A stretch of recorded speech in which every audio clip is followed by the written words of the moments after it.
5 seconds.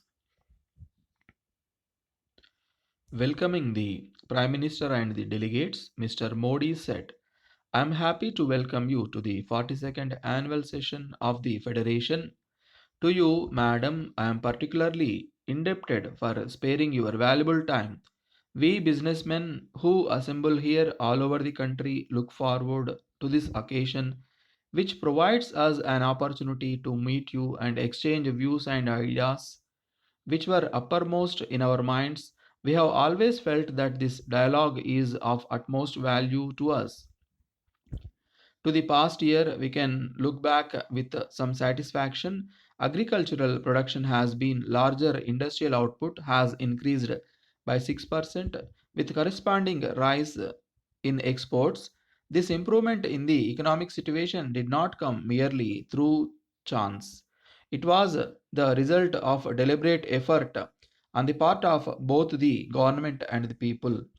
Apart from the bumper crop, the reduction in the rates of interest, the provision of larger credit by the financial institutions for investment and exports, and the endeavor made by industry to find new markets abroad, all contributed to the improvement in the situation. All these are welcome developments. At the same time, we cannot fail to realize that the world is moving fast. Unless we raise the tempo of our progress, we will not only be left far behind but will fail to meet the challenges that face us in these critical times. In recent months, these challenges have manifested themselves in the results of midterm elections in some states, particularly in West Bengal. New tensions are developing in the center state relations. Regionalism is assuming alarming dimensions. We witnessed a fresh outbreak of violence in Bombay recently. We have to face these challenges, that is, we, the government, and the enlightened sections of the community. As far as the businessmen are concerned, I would like to assure you, Madam Prime Minister, that our resources are at your disposal to bring about a greater sense of national integration and an all round development of our nation.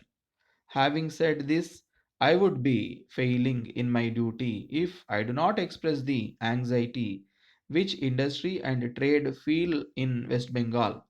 The memories of the last ministry are still fresh in our minds. Chaos, strikes, lawlessness, and social unrest have made life difficult.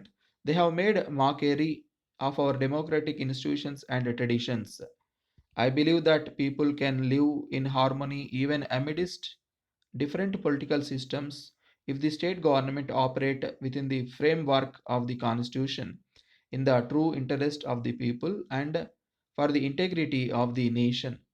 I therefore hope the new ministry in West Bengal will use the mandate which people have given them for promoting economic prosperity through peace, harmony, and goodwill, and that chaos and lawlessness will be a thing of the past. I am one of those who believe that the key to our economic progress is the development of agriculture. I must compliment the government for measures that have been taken to put agriculture on a sound footing. These measures have ushered in a green revolution. This is, however, a time to put in more effort, not to relax. We have seen how a good year can be followed by a bad year and give rise to shortages, inflation, and unemployment. This should not be allowed to happen again. The high yielding varieties of seeds have made a radical improvement in our agriculture.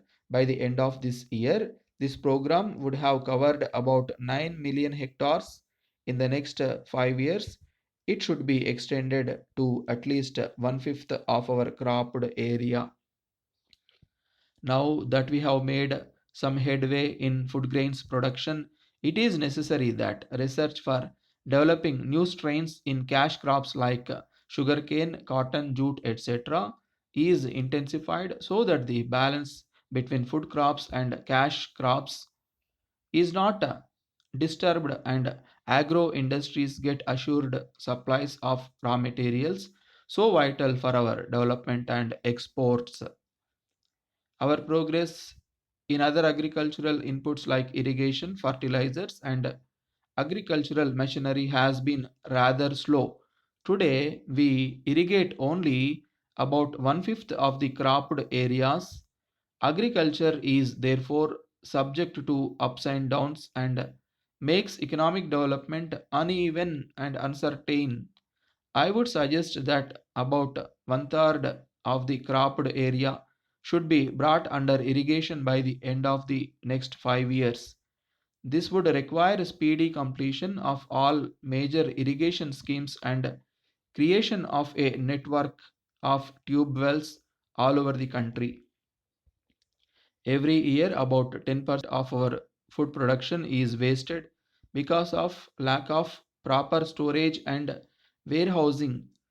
It would not be possible for government alone to set up chambers and warehouses in a short time.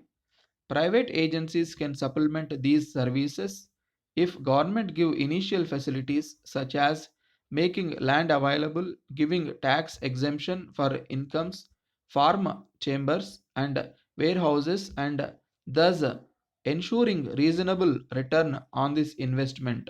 All kinds of wastage should be avoided. Dear sirs, we acknowledge receipt of your letter of the 20th May while thanking you for the consideration you have been extending to us. We here below give our comments on the points raised by you. Our office premises are in the famous Bank Street, easily accessible to all sections of people. The showroom is in the ground floor and is spacious enough for keeping all types of agricultural machinery and implements you want us to display. And as you know, the office is located in the first floor. We have already taken steps for recruitment of required personnel trained in the use of agricultural implements. We undertake to give adequate security as desired by you for the machinery in display and inspection by the intending purchasers. It would, however, be advisable if this stock is booked to your account initially. We assure you that we will take all responsibility for their upkeep and good condition. We are agreeable for the other terms and conditions stipulated by you, excepting the commission on credit sales. As you are aware, we are in the line for many years past. Since we are to be responsible for the realization on credit sales, it would be reasonable if the commission of 15% on cash sales is retained for credit sales as well.